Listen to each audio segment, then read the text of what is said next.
મલ્હાર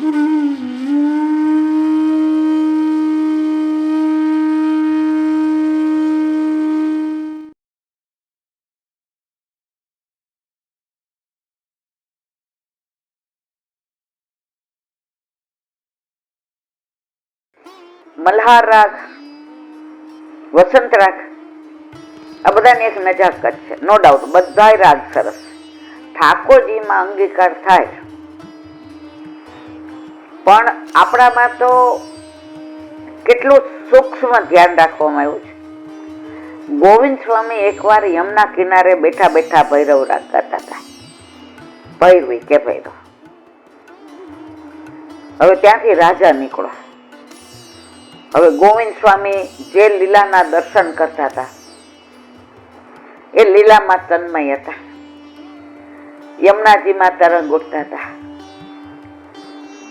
અને યમુના કિનારે પ્રભુ જે લીલા કરતા હતા સામનેજી સાથે, એના અનુસંધાનમાં ભૈરવી રાગમાં ગોવિંદ સ્વામી કીર્તન ગાતા હતા. ત્યાંથી રાજા નીકળો. વાહ વાહ સુભાન અલ્લાહ, વાહ વાહ સુભાન અલ્લાહ. યવનના શબ્દો સાંભળ્યા એટલે એકદમ અટકી ગયા ગોવિંદ સ્વામી. એ કે મારા પ્રભુની લીલાના દર્શન કરતા કરતા જે રાગ ગવાતો હતો એ આ યવન સાંભળી ગયો એટલે છોવાઈ ગયો. એટલે પુષ્ટિ માર્ગમાં હવે આ રાગ નહીં. ત્યારથી આપણે ભૈર રાગ નથી ગાતા. એટલે આપણા માર્ગમાં પ્રભુને અનુલક્ષીને હોય, એમાં વલ્લભ હોય કે ગુસાઈજી હોય કે અષ્ટસખા હોય કે ગમે હોય, એમાં બાંધછોડ નહીં. આજે બીજા બધામાં ઠીક છે. અત્યારે ઘણા એમ કે આવી રીતે આમ છે ને આમ છે ને તો અમારે આમ કરવું પડે. મેં કીધું જો અન્યાશ્રયમાં બાંધછોડ નહીં. બાકી હવે તમે અહીંથી નડિયાદ માનો કે અપડાઉન કરો છો, કોઈક વાર તમે ઉનાળો હોય ને શાક બગડી ગયું, તમારે કોઈક વાર બહારનું કંઈક ચા પાણી પીવા પડે, તો એમાં થોડી બાંધછોડ શું છે. હવે મજબૂરીનું બીજું નામ મહાત્મા ગાંધી. પણ તમે એમ કહો કે મારો ભાઈબંધ રોજ મહાદેવ જળ ચડાવવા જાય એટલે ઓફિસથી જાવ, તો એ ઠાકોરજી સહન ન કરે. આજે લૌકિકમાં તમારી યારે મારા લગ્ન થાય પછી હું કહું તમારા ભાઈબંધ ખોટું ન લાગે એટલે એની ભેગી આઈસ્ક્રીમ ખાઈ આવું, તમે સહન કરો. તો લૌકિકમાં આપણા વરને આપણે બીજા સાથે જઈએ એ નથી ગમતું. તમારું અલૌકિકમાં કેવી રીતે ગમે? એટલે બસ આપણા માર્ગમાં આ જ છે કે તને માન બધાને આપવાનું. ત્યાંથી નીકળ્યા તો તરછોડાય નહીં. કારણ બધા દેવતાઓ છે, દેવાધિદેવ. મહાદેવ એટલે દેવાધિદેવ. ઠાકોરજી જેના હૃદયમાં બિરાજે છે, પણ ચૈદે ક્યાંય જવાય નહીં. હવે એક જણે મને પ્રશ્ન કર્યો, એ કેલાબેન અમે લીલી પરિક્રમામાં ગયા હતા ને તો જે બધે જતા હતા એ કે અમને લઈ જતા હતા. એમાં એ કે ભૂતેશ્વર હોય કે આશેશ્વર હોય કે ચકલેશ્વર હોય, બધા મહાદેવમાં, પછી કે બધે અંબાજી મંદિર હોય તોય જાય ને. તો આ અન્યશ્રય ન કહેવાય?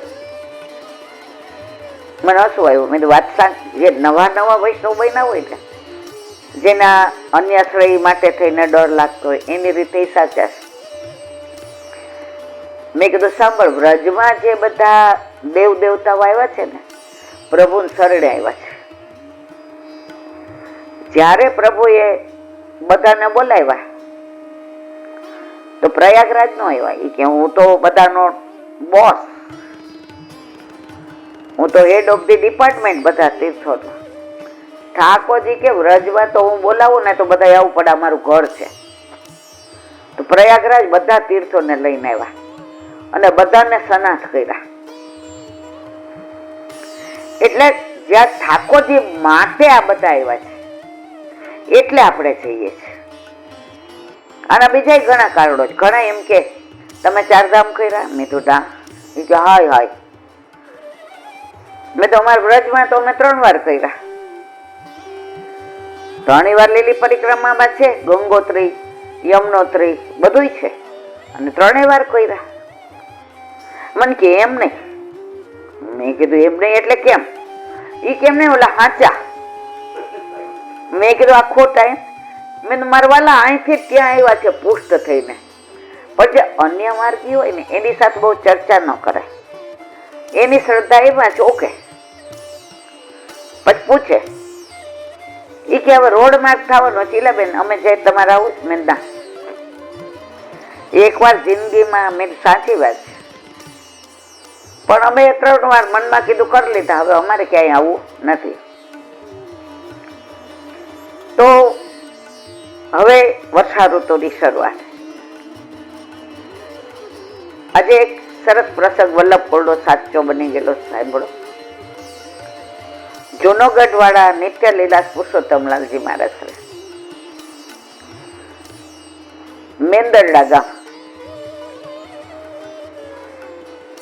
ત્યાં એમની પધરામણી હતી. એટલે પેલા તો ઓલી એમ્બેસેડર ભોપુપ વાળી, પછી ફિયાટ આવી. એટલે જેને ગાડી લઈને એ કે પધરાવા આવીએ કે ના, એવો કોઈ ધક્કો ખાવાની જરૂર નથી, અમે જાતે આવશો. પ્રભુને પહોંચીને નીકળે, બાળકો એમને નીકળે જ નહીં.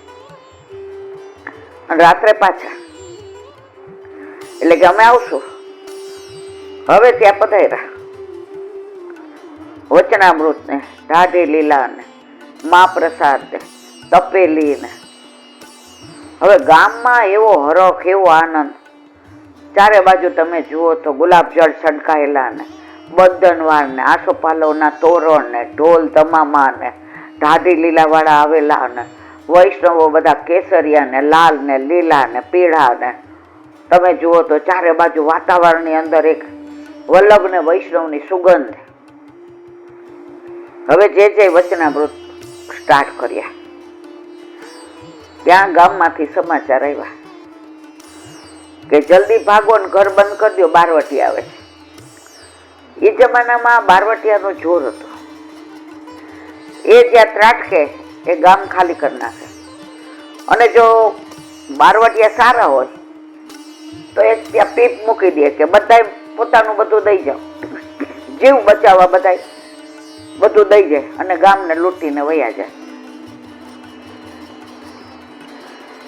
હવે જે મેઇન પેલા પંચાયતના પેલા શું કહેવાય સરપંચ હતા, એને કાનમાં આવીને ઓલા કહી ગયા. પેલા ક્યાં આવું મોબાઈલ કે કાંઈ હતું કે ફોન નહોતા.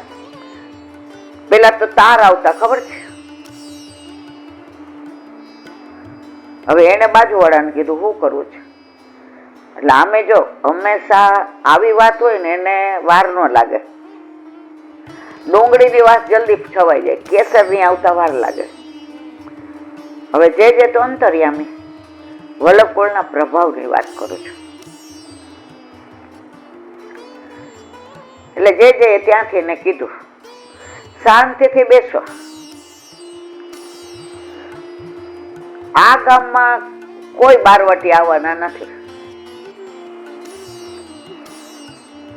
તમારે જરાય ચિંતા કરવાની જરૂર નથી. હવે 100 ને દ્રઢ વિશ્વાસ હોય, પણ 30 ને જીવ પડી કે બંધાય ને.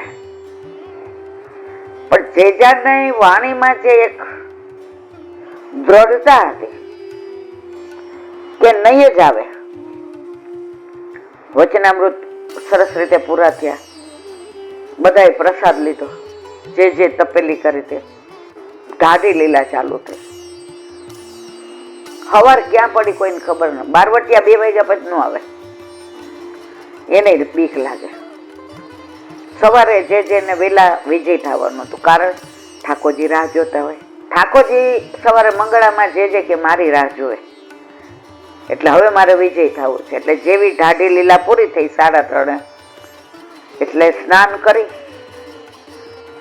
અને જે તપેલીના ઠાકોરજી હતા એને મંગળ ભોગ ધરી અને વિજય થઈ ગયા. હવે રસ્તામાં જતા હતા, એટલે ઓલો ગાડી ચલાવવા વાળો હતો ડ્રાઈવર, એને કીધું કે આ રસ્તે નથી જવું, અહીંયા લૂંટારું બહુ હોય. જે કે અહીંથી આપણને 1.5 કલાકમાં પહોંચી જશું અને ઓલા રસ્તે આપણને 2.5 કલાક થાય અને મારા ઠાકોરજીને અવેર થાય તું તારા આ રસ્તે લે. હવે ઓલાનો પડી કે બંધારણ જો ડ્રાઈવર હતો, જેનો સેવક હતો, પણ એટલી દ્રઢતા ન હોય ને. હવે બરાબર મધ્ય જંગલમાં આવ્યા લૂંટારા, જે હોય આપી દો. જે ભેટ આવી હતી ને બધી એ આપી દીધી, લઈ જાઓ. ખવાસ હતા, 2 વૈષ્ણવ હતા, ડ્રાઈવર હતા. જીવ વળી ગયો બધાનો. ઓલા લોકો ખોલીને જોયું, હીરા ને મોતી ને માણેક ને સોના ને ચાંદી ને રાણી છાપ સિક્કા ને. હવે ખબર નહીં આ દ્રવ્યને સ્પર્શ કર્યો, 3 જણાને એમ થયું કે આપણે ખોટું કરીએ છીએ. એટલે આમણે કીધું કે તમે એક બાજુ ઉભા રહ્યો, વચ્ચે ના ઉભા રહ્યો. કારણ કે પેલા આવા રોડ નહોતા, કેડી હોય. એ કેડીમાં કઈ પાકું ન હોય, માંડ ગાડી હાલે. એમાં જે ખડબડી આવે ને, અમે 60 વર્ષ પહેલા આ ગામડામાં બહુ પ્રવાસ કર્યો છે. હવે ઓલા જે મેઇન લીડર હતો એ કે માર ભાગ ન જોઈતો. આ કઈક મને આમાં ભગવાનનું કઈક દેખાય છે. આ કઈક આ સંત મહાત્મા છે, કોણ છે મને ખબર નથી પડતી. એટલે બીજો કે તો આપણે ન જોઈતો, ત્રીજો કે તો હું એકલો લઉં તો હું જ એકલો ભાગીદાર બનો ને. આવીને કે લ્યો ભગવાન આ તમારું પાછું. હવે જે તેજ જોયું, સ્વરૂપ જોયું, તિલક ને ગળામાં કંઠી ને ધોતી ને બંડી ને એમની આભાન, એમની ઓરાન, એ કે તમે અમારા ગુરુ, કે આપણે આમાં ગુરુ કે ગુરુ નો કે ગુરુ કરવા છે. આજે ગુરુ પૂર્ણિમા છે, અપભ્રંશ. તમે અમારા ગુરુ. 3 દંડવત કર્યા. એટલે ઓલા 2 વૈષ્ણવ ને ખવાસ હતા, એને એમ કીધું તમે એવું કહો તમે અમારા ગુરુ એટલે ના થઈ જાય. ગુરુ એ કેવું છે કે તમે અમારા શિષ્ય. ઈ કે પણ ઈ કેવી રીતે થાય?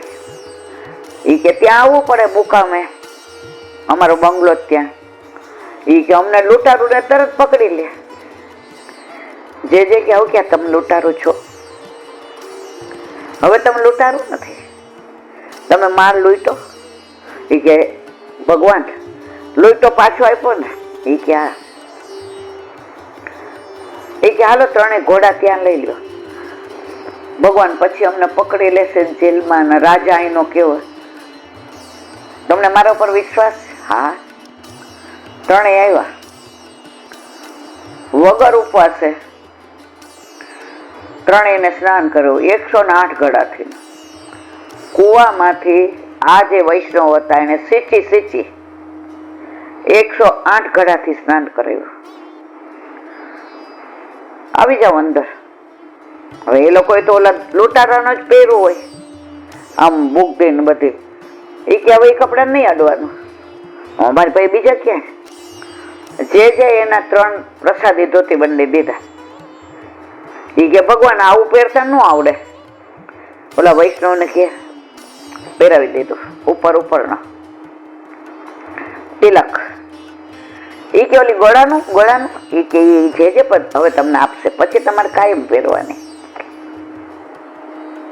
બ્રહ્મ સંબંધ થઈ ગયો. હવે આ વૈષ્ણવ કે ભેટ છે કઈ? ભેટ ધરવી પડે. જે કે એને પેલા ધરી દીધી. એટલે 3 લૂંટારું કે અમારી પાસે ક્યાં હતું? આજે તો લૂંટ આ એક જ હતી. હમણાં સમાચાર મળ્યા હતા કે આ ગામમાં તો આ ગરુ આવવાના છે, એટલે તમારે બેડો પાર. વૈષ્ણવ ત્યાં તો પૈસા ને રેલમ ચેલ. એટલે અમે રાહ જ જોતા હતા. બીક લાગતી હતી કે ઓલા લાંબા રસ્તે વયા ન જાય, પણ અમારે ગરું કરવાનું હોય તો ક્યાંથી જાય લાંબા રસ્તે કે એટલે કે અમારી પાસે ક્યાં કાંઈ છે. જે કે આ લૂંટનું તે લીધું તું એ કે હા, તે લીધું એટલે તારું થઈ ગયું, હા, તે પાછું ધરાવ્યું, હા, આવી ગઈ ને ભેટ. ઓલા તો ચરણ પકડી લીધા. એ કે હવે લૂંટનો ધંધો છોડ્યો, પણ પકડવાની બીક લાગે છે.